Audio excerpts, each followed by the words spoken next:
नमस्कार। आज की क्लास में हम RACIT परीक्षा की तैयारी के लिए 35 महत्वपूर्ण प्रश्न उत्तर समझेंगे। RACIT गुरुजी यूट्यूब चैनल पर आपका हार्दिक स्वागत है। हमारा प्रश्न नंबर 1 है, कंप्यूटर से मिटाए गए फाइल या फोल्डर्स को किसमें अस्थायी रूप से रखा जाता है? रिसाइकल बिन, कंट्रोल पैनल में, नेटवर्क एंड शेयरिंग सेंटर में या फिर क्लिपबोर्ड मेमोरी में? तो इसमें सही उत्तर है ए, रिसाइकल बिन में। कंप्यूटर से मिटाई गई फाइल फोल्डर रिसाइकल बिन में रहते हैं। रिसाइकल बिन का आइकन कुछ इस प्रकार का होता है जो कि डेस्कटॉप पे बना हुआ होता है। अगला प्रश्न नंबर 2, मॉनिटर को CPU से जोड़ने के लिए किस पोर्ट का प्रयोग किया जाता है? VGA, HDMI, USB या फिर विकल्प A और B दोनों? तो इसमें सही उत्तर है डी, विकल्प ए और बी दोनों, यानी कि VGA केबल का भी प्रयोग कर सकते हैं और HDMI का भी। तो ये इस प्रकार की केबल्स होती है, ये VGA केबल हैं और ये HDMI केबल हैं। इसके अलावा आपको एक बात और ध्यान में रखना है, VGA केबल जो होती है इसके अंदर ये जो पिन हमको दिखाई दे रही है ये 15 होती है, यानी 5-5 के भाग में ये 3 लेयर में बनी हुई होती है। तो ये 15 जो पिन है वो VGA केबल में होती है। कई बार ये क्वेश्चन एग्जाम में पूछा जाता है। इसके अलावा VGA और HDMI दोनों की आपको फुल फॉर्म भी याद रख लेनी है। VGA की full form video graphics array और HDMI की full form high definition multimedia interface होती है और USB की फुल फॉर्म यूनिवर्सल सीरियल बस। तो ठीक है, नेक्स्ट प्रश्न नंबर 3 है, निम्न में से कौन से वेद सर्च इंजन के प्रकार हैं? Twitter, Facebook, Instagram, Google, Bing, Yahoo, Microsoft Edge, Safari, Mozilla Firefox, Word, Excel, PowerPoint? तो बिल्कुल ही सरल प्रश्न है, इसमें सही आंसर होगा बी, गूगल, बिंग, याहू ये सर्च इंजन के प्रकार हैं। इसके अलावा डक गो भी सर्च इंजन है। अगला प्रश्न नंबर 4 है, विंडोज 11 में built in real time antivirus कौन सा है? Microsoft Edge, Windows media player, internet explorer या फिर विंडोज डिफेंडर? तो माइक्रोसॉफ्ट कंपनी का बनाया हुआ विंडोज 11 या विंडोज 10 के अंदर जो डिफ़ॉल्ट एंटीवायरस प्रोग्राम है वो है विंडोज डिफेंडर। अगला प्रश्न नंबर 5 है, निम्न में से कौन सा आउटपुट उपकरण कौन सा आउटपुट उपकरण सॉफ्ट कॉपी को हार्ड कॉपी में बदलता है? प्रिंटर, मॉनिटर, स्पीकर या फिर प्रोजेक्टर? तो ऐसा कौन सा आउटपुट उपकरण है जो सॉफ्ट कॉपी को हार्ड कॉपी में बदलता है? सॉफ्ट कॉपी ऐसी आउटपुट को हम बोलते हैं जिसका कोई भौतिक रूप नहीं होता है।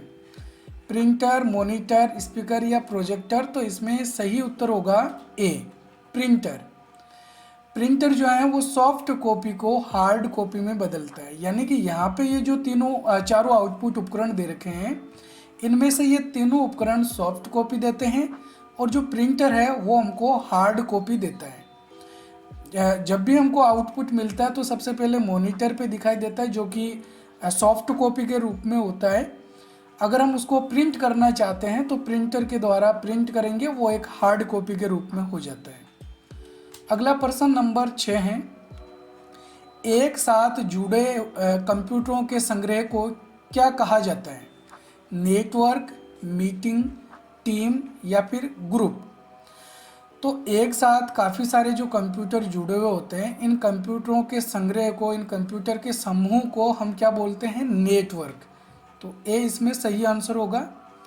अगला प्रश्न नंबर 7 है, टास्क बार में खुले हुए सभी प्रोग्राम्स में एक साथ मिनिमाइज करके सीधे डेस्कटॉप पर जाने के लिए किस शॉर्टकट का प्रयोग किया जाता है?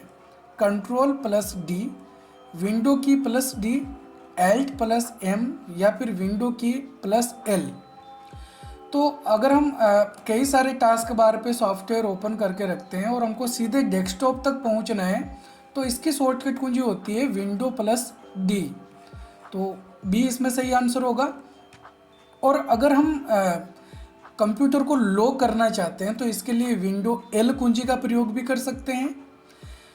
नेक्स्ट प्रश्न नंबर 8 है, खाली स्थान वैश्विक विश्वव्यापी वेब नेटवर्क हैं, जबकि खाली स्थान आमतौर पर एक कंपनी में सक्रिय एक निजी नेटवर्क है। Wifi, Bluetooth, internet, intranet, domain name, hotspot, intranet, internet. तो इसमें से जो विश्वव्यापी नेटवर्क हैं वो है इंटरनेट, और जो प्राइवेट नेटवर्क हैं जैसे कोई कंपनी का प्राइवेट नेटवर्क है तो वो होता है इंट्रानेट। इसलिए सही आंसर होगा इसमें बी, इंटरनेट विश्वव्यापी है और इंट्रानेट प्राइवेट होता है, किसी कंपनी का नेटवर्क होता है। अगला प्रश्न नंबर 9 है, निम्न में से कौन सा विकल्प मेमोरी मापन की इकाई आरोही क्रम में है? बिट, बाइट, एमबी, केबी, जीबी, बाइट, बिट, केबी, एमबी, जीबी, या फिर जीबी, एमबी, केबी, बाइट, बिट, या फिर बिट, बाइट, केबी, एमबी, जीबी। तो आरोही क्रम का मतलब है बजते क्रम में, यानी सबसे पहले छोटा, फिर उससे बड़ा, फिर उससे बड़ा, इस तरीके से। तो कंप्यूटर मेमोरी मापन की इकाई में सबसे छोटी जो इकाई होती है वो होती है बिट। तो इसलिए यहाँ पे दो ऑप्शन दे रखे हैं जिसमें सबसे पहले बिट आ रखा, बिट के बाद होता है बाइट, बाइट के बाद किलो बाइट, इसलिए इसमें के बी यहाँ दे रखा है। तो सही आंसर होगा इसमें डी, बिट, बाइट, उससे बड़ा किलो बाइट के बी, फिर उससे बड़ा मेगा बाइट एम बी, फिर उससे बड़ा जी बी गीगा बाइट।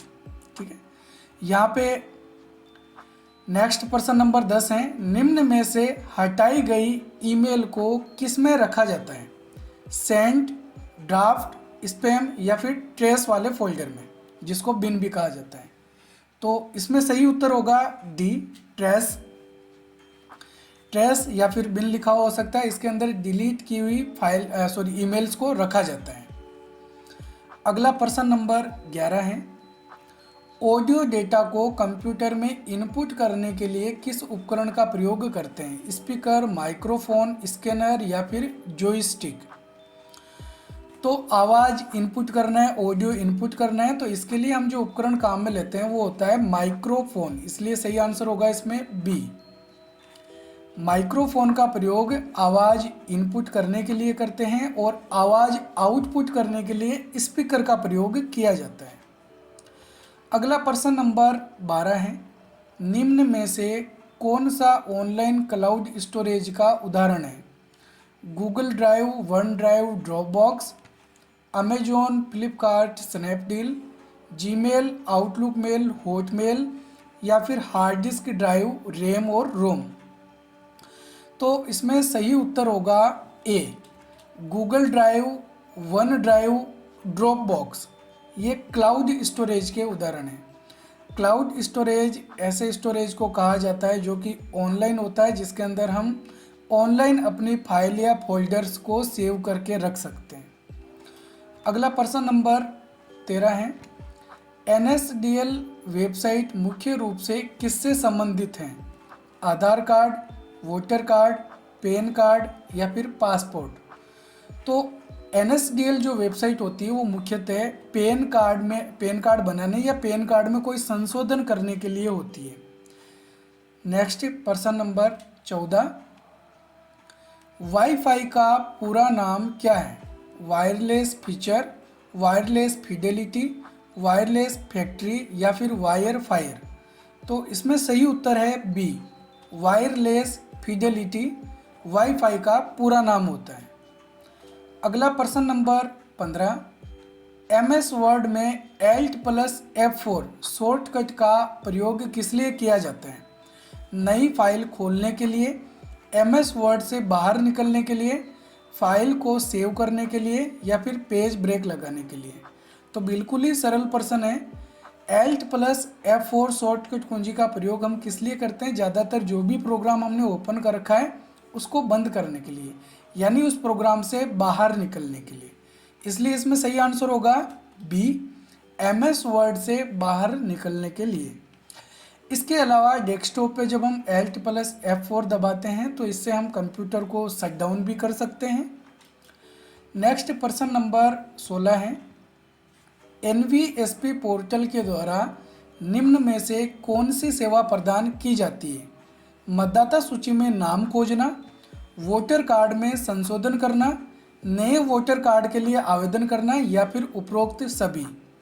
तो NVSP पोर्टल को मुख्यतः मतदाता के लिए ही बनाए गए हैं, यानी वोटर कार्ड में कोई बदलाव करना हो, नया वोटर कार्ड अप्लाई करना हो या फिर वोटर कार्ड लिस्ट डाउनलोड करनी हो, तो ये सभी कार्य किए जा सकते हैं। इसलिए सही आंसर है इसमें डी, उपरोक्त सभी।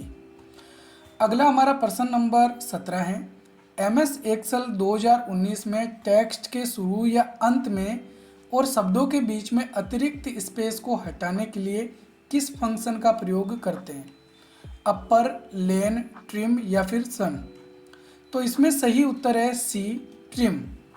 ट्रिम के द्वारा जो हम एक्स्ट्रा स्पेस लगाते हैं, जैसे नॉर्मली शब्दों के बीच में एक ही स्पेस होता है, लेकिन अगर हमने एक से ज़्यादा स्पेस लगा रखे हैं या शब्द कोई वाक्य की शुरुआत में हमने स्पेस लगा रखा है जो कि कोई काम नहीं आता है, या वाक्य के बाद में हमने एक्स्ट्रा स्पेस लगा रखा है, उसको हटाने के लिए ट्रिम वाला जो फंक्शन है वो हम काम में ले सकते हैं। अपर के द्वारा कैपिटल लेटर में लिख सकते हैं सभी अक्षरों को, और लेन के द्वारा हम अक्षरों को ज्ञात कर सकते हैं कितने अक्षर हैं। सम के द्वारा जोड़ा जा सकता है अक्षरों को, अक्षरों को नहीं, यहाँ पे हम जितने भी सेलों को सेलेक्ट करते हैं उनको सम के द्वारा हम जोड़ सकते हैं।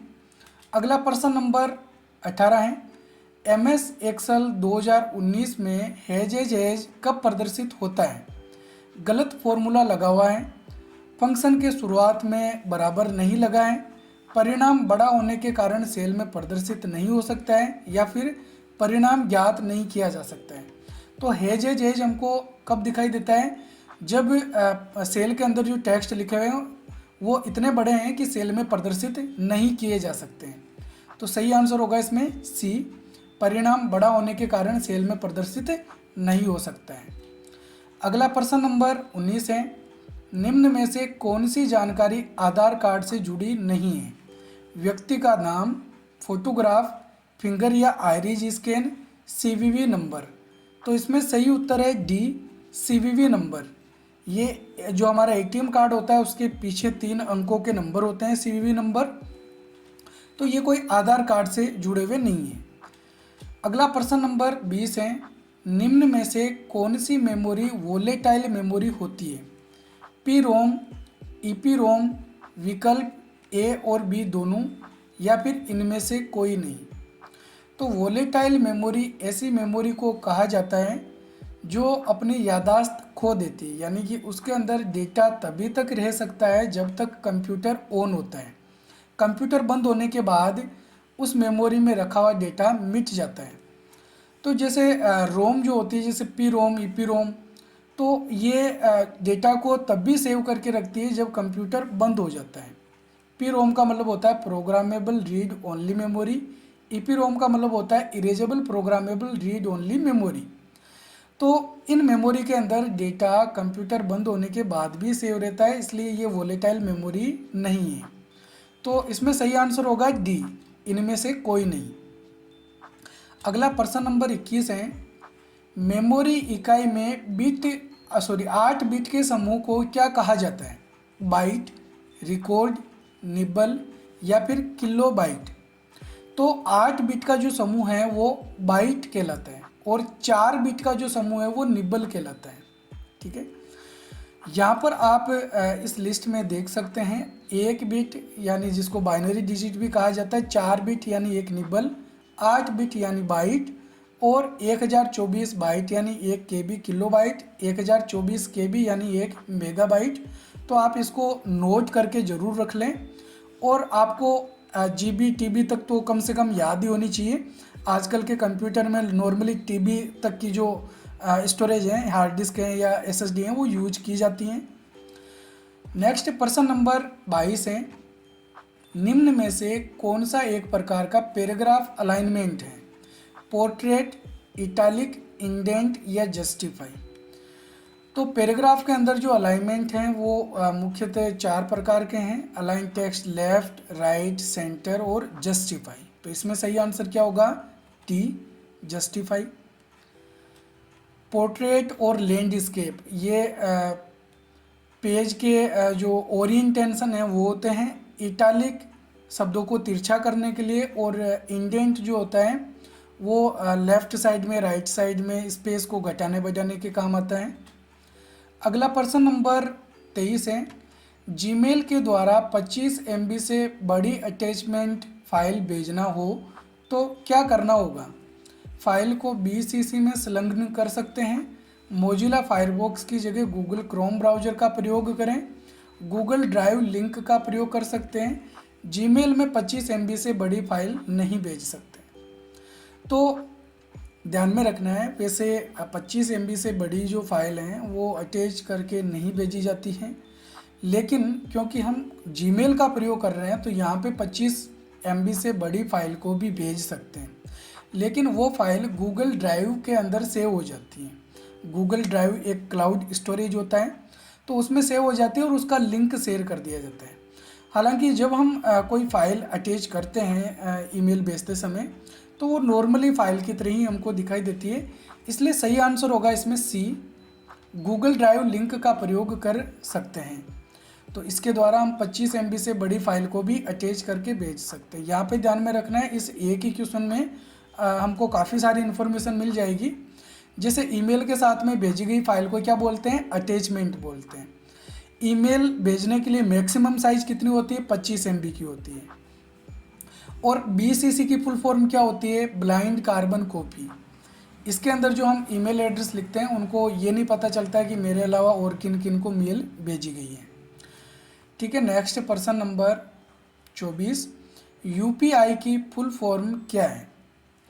Uniform payment interface, universal payment interface, unique payment interface या फिर यूनिफाइड पेमेंट इंटरफेस। तो सही उत्तर है इसमें डी, यूनिफाइड पेमेंट इंटरफेस। अगला प्रश्न नंबर 25 है, MS वर्ड में स्ट्राइक थ्रू करने से टेक्स्ट पर क्या प्रभाव होता है? टेक्स्ट को गहरा किया जाता है, टेक्स्ट को तिरछा किया जाता है, टेक्स्ट के मध्य एक रेखा खींची जाती है, टेक्स्ट के नीचे रेखा खींची जाती है। तो इसमें सही उत्तर है सी, टेक्स्ट के मध्य रेखा खींची जाती है। टेक्स्ट के बीच में एक लाइन खींच दी जाती है, जिसको जो इफेक्ट होता है उस इफेक्ट को स्ट्राइक थ्रू कहा जाता है। अगला प्रश्न नंबर 26 है, निम्न में से कौन सा मॉनिटर का एक उदाहरण नहीं है? CRT, LCD, फ्लैट पैनल या फिर इंकजेट। तो इसमें सही उत्तर है डी, इंकजेट। इंकजेट एक प्रिंटर का प्रकार होता है। CRT, LCD, फ्लैट पैनल ये मॉनिटर के प्रकार हैं। तो यहाँ पे आपको CRT और LCD की फुल फॉर्म भी दे रखी है, इसको भी याद रखना है। CRT की full form cathode ray tube और LCD की full form liquid crystal display. Next प्रश्न नंबर 27, मानव और मशीन में अंतर करने के लिए इंटरनेट पर कौन सी चुनौती प्रतिक्रिया प्रमाणीकरण होता है? OTP, बारकोड, पासवर्ड या फिर कैप्चा कोड। तो ऑनलाइन जब हम लॉगिन करते हैं तो कौन सा ऑप्शन इसमें से एक मानव और मनुष्य के बीच में अंतर करने के लिए होता है?